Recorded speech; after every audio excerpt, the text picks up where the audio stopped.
Hello and welcome to Echoes of Doubt. They say the truth is out there, but in this case, it might have been hovering just above the Pascagoula River with robotic pinchers and a total disregard for your personal boundaries.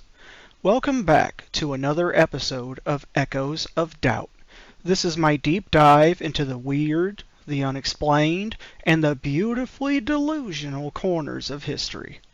I'm your host, Casual, and your guide through the shadows, here to ask the one question that always gets me into trouble. What happened? We'll start with part 1. It was an ordinary night until it wasn't. So let's rewind to October 11th, 1973. A quiet Thursday night in Pascagoula, Mississippi. Two men, Charles Hickson, age 42, and Calvin Parker, just turned 19. They decided to head down to the river after work and, do a little fishing. It's peaceful, the air is calm, the bugs are probably annoying the shit out of everyone, but everything's fine. Till it wasn't. Because suddenly they hear a strange whirring sound, and out of nowhere, BAM! An oval-shaped craft descends near the shoreline. WTF. Glowing with blue lights, like your typical fishing trip surprise would happen. Now, if this were a movie, you'd expect Calvin to scream and Charles to go into some kind of protective dad mode.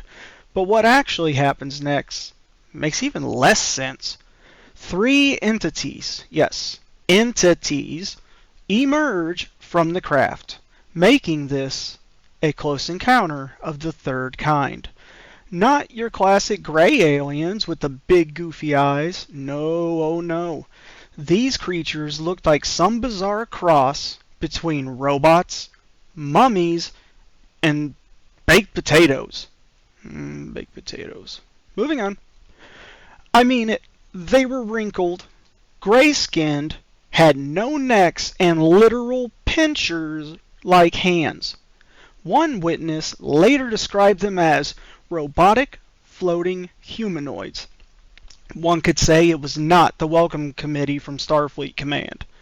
These weird little things didn't walk because, science and stuff. They floated because screw gravity, that's why. And then the 2 men were paralyzed. What's going on? They were frozen.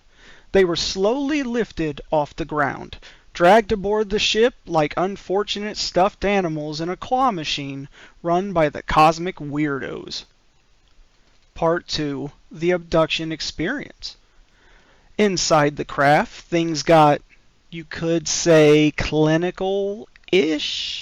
Hickson said he was placed on a metal examination table and a device that looked like a giant mechanical eye scanned his body. No small talk. No warm towels, just an alien optometrist's fever dream. Bros didn't even get dinner first. Parker later claimed that he did not recall much from the inside of the ship during the initial incident, but more on that later, because oh boy, the repressed memories came flooding back years down the line. Anyways, they were both released back to their car about 20 minutes later. No probe stories, no flying lessons, they didn't even get alien autographs. Just confused, shaken, and left wondering if they were going insane. Were they targeted? Or the stars of an extraterrestrial candidates show? I don't know. So what do? They go to the sheriff's department. Because naturally, when interdimensional robots abduct you, the logical next step is report it to small-town police. Bruh. The sheriff, Fred Diamond, being the skeptical man that he was, left them alone in a room and secretly recorded them, thinking they'd expose their own hoax when they believed they were unobserved. But instead, what the recording captured was 2 terrified men, whispering, pacing the room, trying to make sense of what happened. One line, reportedly from Charles, was, Jesus Christ, son, what we gonna do? Yeah, that's not exactly how con artists talk when they're off the camera, Deputy Doofus. Part 3. Skepticism, Ridicule, and the Media Frenzy. Once the media got wind of the Pascagoula alien abduction story in October of '73, all extraterrestrial hell had broken loose. What began as a strange police report from two shipyard workers, Charles Hickson and Calvin Parker, quickly spiraled into one of the most infamous UFO cases in American history. After Hickson and Parker told local law enforcement they'd been abducted by strange, wrinkled, robotic, potato-looking beings near the Pascagoula River, word spread fast.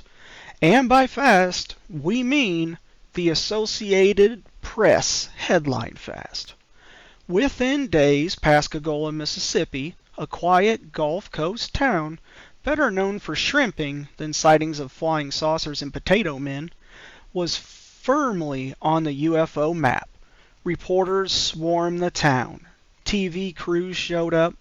UFO investigators flocked in like it was an alien Woodstock. Suddenly, Hickson and Parker weren't just shipyard workers, they were front page material, whether they liked it or not. But of course, with notoriety comes scrutiny and skeptics. And the skeptics arrived quicker than the alleged mothership. The theories were coming in hot. Theory 1. Some claimed Hickson was a drunk. At the time of the encounter, he was intoxicated. Though notably he never appeared intoxicated, said the sheriff that interviewed him. 2. Others thought he simply made the whole damn thing up. Sus. 3. Calvin Parker, just 19 years old at the time, was labeled by some as a passive follower. Too young to make up this, too young to make up his own mind, too shy, and too freaked out to challenge whatever story Hickson, a man 18 years his senior, might have cooked up.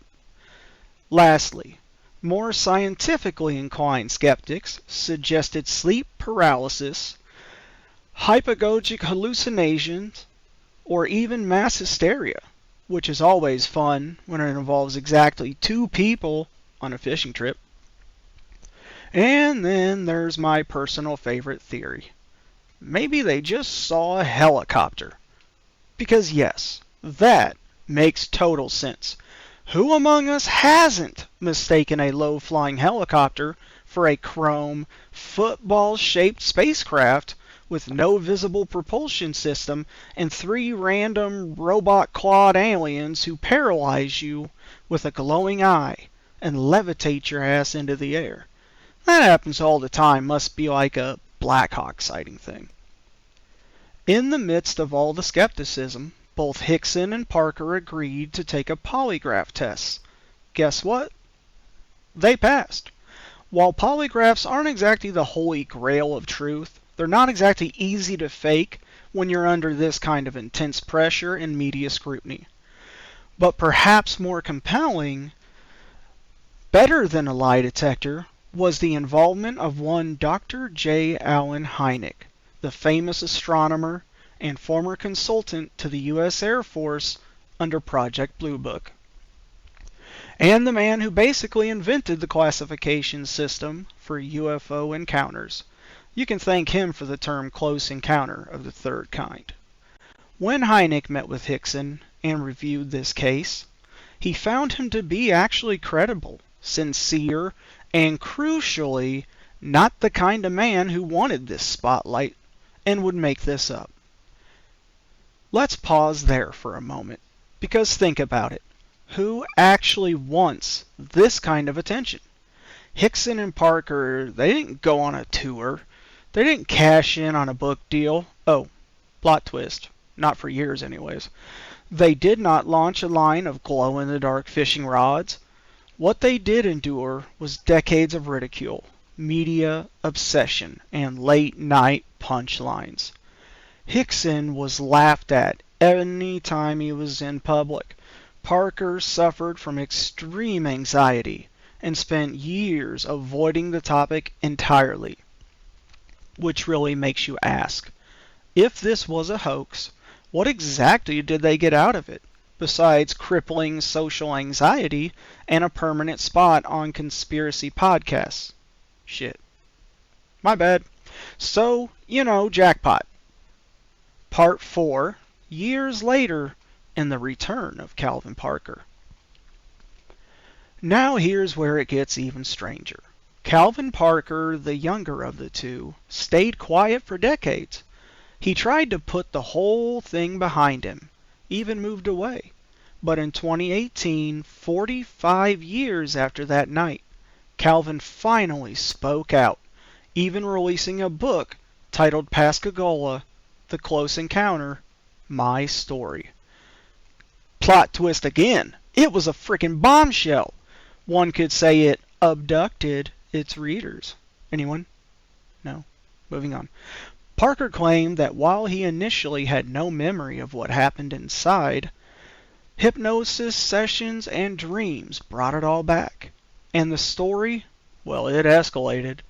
He described another being inside the craft, not robotic like the others. Maybe they were drones, but this was female looking, humanoid looking, almost human, and deeply upsetting. He said she communicated telepathically. She examined him in the nude and made him feel like he was being scanned down to his soul. Not exactly a proper first date type situation. He gave zero consent to these shenanigans. He also claimed there were multiple abductions over the years, possibly tied to monitoring, tracking, and even some kind of weird genetic experimentations. Was it trauma? Was it repressed memory? Or was it, actual freaking aliens with a really disturbing way of saying hi? So, Part 5, the aftermath of the legacy. So, where does that leave us? Well, in a surprising twist of cosmic irony, the town of Pascagoula eventually embraced its weird. Today, there's literally a historical marker near the very riverbank where Hickson and Parker claim they were yoinked into a glowing craft by floating, claw-handed potato aliens. There's even an annual UFO conference, because if life hands you extraterrestrial trauma, you slap it on a t-shirt and sell that shit on glow-in-the-dark mugs. Because tourism. After all, who wants to wait for a probe? After Charles Hickson, the elder of the two, passed away in 2011, never once wavering from his story. Through decades of interviews, ridicule, and armchair skeptics with no fishing credentials, he stuck it to every robotic wrinkle and all. Calvin Parker, after years of avoiding the spotlight and trying to live a normal life, good luck with that, finally stepped forward in 2010s to tell his side, publishing books, doing interviews, and gently reminding the world that the most reluctant witnesses often make the most compelling ones. Yet he passed away, sadly, in 2023, still holding firm to what his version was of what happened that night. Even the skeptics, those blessed champions of Occam's razor, have had to concede to stubborn fact. Whatever happened, Hickson and Parker believed it. They believed they were telling the truth. Whether they experienced a real alien abduction, or maybe a stress-induced hallucination, maybe a shared delusion, or just had an extremely weird brush with the unknown, it clearly left a permanent mark. And sure, it's easy to mock. Oh great, another tale of rural dudes and flying saucers, you mutter. Probably while scrolling past Bigfoot videos on TikTok. But once you peel back the late-night punchlines and condescending chuckles, what you're left with are two ordinary men, thrust into an extraordinary situation that reshaped the rest of their lives. And honestly, if aliens were going to drop unannounced on the shore to kidnap some people, I mean, doesn't abducting two guys fishing on a lonely Mississippi riverbank sound just like exactly on brand? No fancy technology, no high-speed chase, just, hey you with the tackle box, you're coming with us. So what really happened that night in 1973, in my opinion? Was it a hoax, a hallucination, a case of high strangeness that logic just doesn't have the language for yet? That's the thing about stories like this. They don't end neatly. There's no twist reveal, no movie credit roll with an answer. They linger, unsettled and echoing in the back of your mind like a radio station that went out of tune. Thanks for joining me for this episode of Echoes of Doubt, part of the Delusional Podcast. I'm your host, Casual, and this is where belief is entirely optional, but the weirdness I absolutely guarantee. If you like this episode, like, follow, and subscribe to the show, ideally before the men in black show up at your doorstep and start asking about those lights in the sky. Until next time, keep your feet on the ground, but maybe keep one eye on the sky, because you never know when something's going to float down, and ask if you've got a minute to talk about intergalactic enlightenment. Like, follow, and subscribe to Delusional Podcast on Spotify, YouTube, Instagram, TikTok, and the main pages on Facebook under Corey Adam Delusional Podcast. Thank you all. Stay strange.